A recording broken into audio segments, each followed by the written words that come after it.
मैं कृष्णा हेगड़े जी का रुख कर लेती हूँ। शिवसेना शिंदे गुट से हमारे साथ जुड़ रहे हैं और कृष्णा हेगड़े जी आप ये जवाब दे दीजिए जो बात संजय निरुपम जी कह रहे हैं, क्योंकि ये शुरुआत तो महाराष्ट्र में आप लोगों की पार्टी की तरफ से ही की गई थी ना सर। वो दल को तोड़ना मतलब इसके कटघरे में तो आप ही लोग खड़े हुए हैं। कहीं ये नाराजगी आपके गुट को तो नहीं उठानी पड़ने वाली है इस बार चुनाव में? रोमाना जी, ये है कि 2019 का जो इलेक्शन हमने लड़ा था वो हिंदुत्व के नाम पे लड़ा था, बाला साहब के आइडियोलॉजी के नाम पे लड़ा था और मोदी जी को नेता मानकर लड़ा था। और उद्धव जी ने जो उनके खुद के फादर के आइडियोलॉजी है उसे डाइल्यूट कर दिया। लेकिन मैं तभी के कुछ आंकड़े आपको बताना चाहता हूँ कि बीजेपी और शिवसेना साथ में मिलकर 50% वोट हमने लिया था और राष्ट्रवादी कांग्रेस ने लगभग 16% वोट लिया था। तो लगभग 67% वोट हमारे पास है।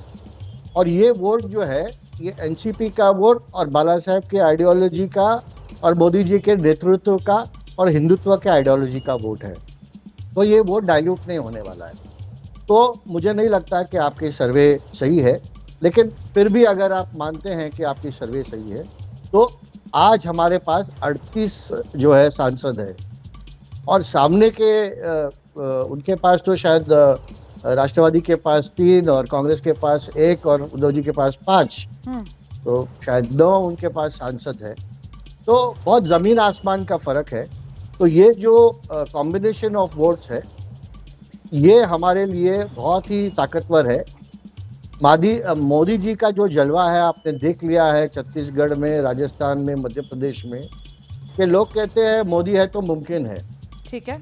और ये स्टेट का इलेक्शन नहीं है। स्टेट इलेक्शन और लोकसभा इलेक्शन में बहुत जमीन आसमान का अंतर होता है। सभी को चाहिए एक सक्षम नेतृत्व जो लोकहित और जनहित में काम करे और ये सिर्फ मोदी जी ही दिला सकते। ठीक है सर। तो आनंद दुबे जी, आप देखेंगे जो बात कृष्णा हेगड़े जी कह रहे हैं कि साहब एक तो ये महायुति के पास जो वोटों का कॉम्बिनेशन है और दूसरा ये देश का चुनाव होगा, ये मोदी का चुनाव और चेहरा मोदी का। रोमाना जी नमस्ते। सबसे पहले आपके सर्वे को बधाई देता हूं। बहुत बढ़िया सटीक सर्वे एबीपी दिखा रहा है। 2019 में एनडीए को 41 सीट मिली थी और 2024 में एनडीए को 21 सीट मिल रही है। 20 सीटें तो सीधी सीधी कम हो गई हैं। पता नहीं हमारे मित्र कहां से आंकड़े दे रहे हैं।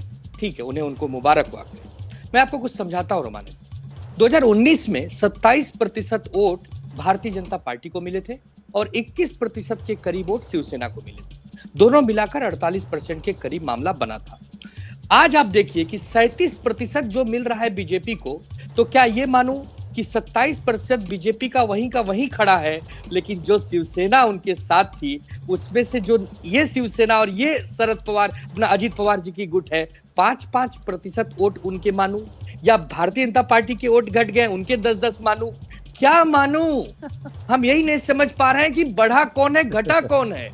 सिंपल सी बात है कि जिस शिवसेना पार्टी को तोड़कर आपने सोचा कि हम बहुत बड़ी शक्ति बन जाएंगे, आज शक्ति आपके पास है नहीं। एक मिनट कृष्णा भाई, एक मिनट, आप मेरी बात सुन लीजिए। जब आप बोले तो मैं बिल्कुल नहीं बोला। जिस शिवसेना को तोड़कर, जिस एनसीपी को तोड़कर आपने सोचा कि हम बहुत बड़ी महाशक्ति बन जाएंगे, लोग तो आपके साथ आए, जनता आपके साथ नहीं आई। वोट अब परसेंटेज नहीं बढ़ा। और मैं बड़े विश्वास और अदब के साथ रोमाना जी आपके दर्शकों को बता दूं कि 2024 मार्च आते आते ये आंकड़े 10 और 38 में बदल जाएंगे। मैंने पहले भी कहा है, आज भी कह रहा हूं, 38 महाविकास आघाड़ी और 10 एनडीए। ये होगा। उसका कारण है कि जिस प्रकार जुमलेबाजी हुई है, जिस प्रकार भ्रष्टाचार हुआ है, जिस प्रकार कथनी करनी में अंतर किया गया है, जनता त्राहि त्राहि कर रही है। कोई चुनाव ये करने को तैयार नहीं है। महानगर पालिका के चुनाव 2-2 साल से पेंडिंग है। बहुत सारे यूनिवर्सिटी के सेनेट के चुनाव पेंडिंग है। बहुत सारे चुनाव लोकल लेवल पे पेंडिंग है। इन्हें पता है।